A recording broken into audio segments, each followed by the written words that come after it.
So today, what kind of real estate do you primarily focus on, and what is your favorite way to invest as far as in real estate? We're kind of already talking about how you do commercial. I know you probably, maybe, I don't know, I shouldn't say I know. Do you still do residential today, or are you strictly just commercial?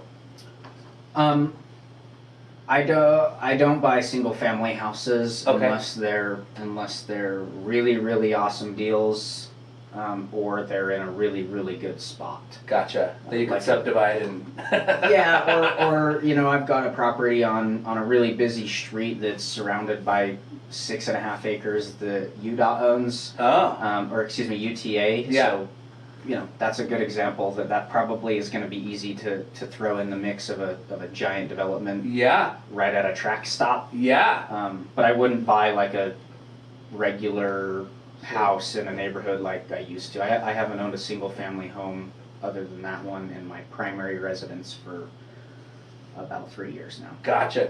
Okay, so what do you focus on, if you don't mind me asking? Still a residential asset, but commercially classed, so multifamily. Okay. Apartments and small to mid-scale commercial and industrial properties. Gotcha. Okay.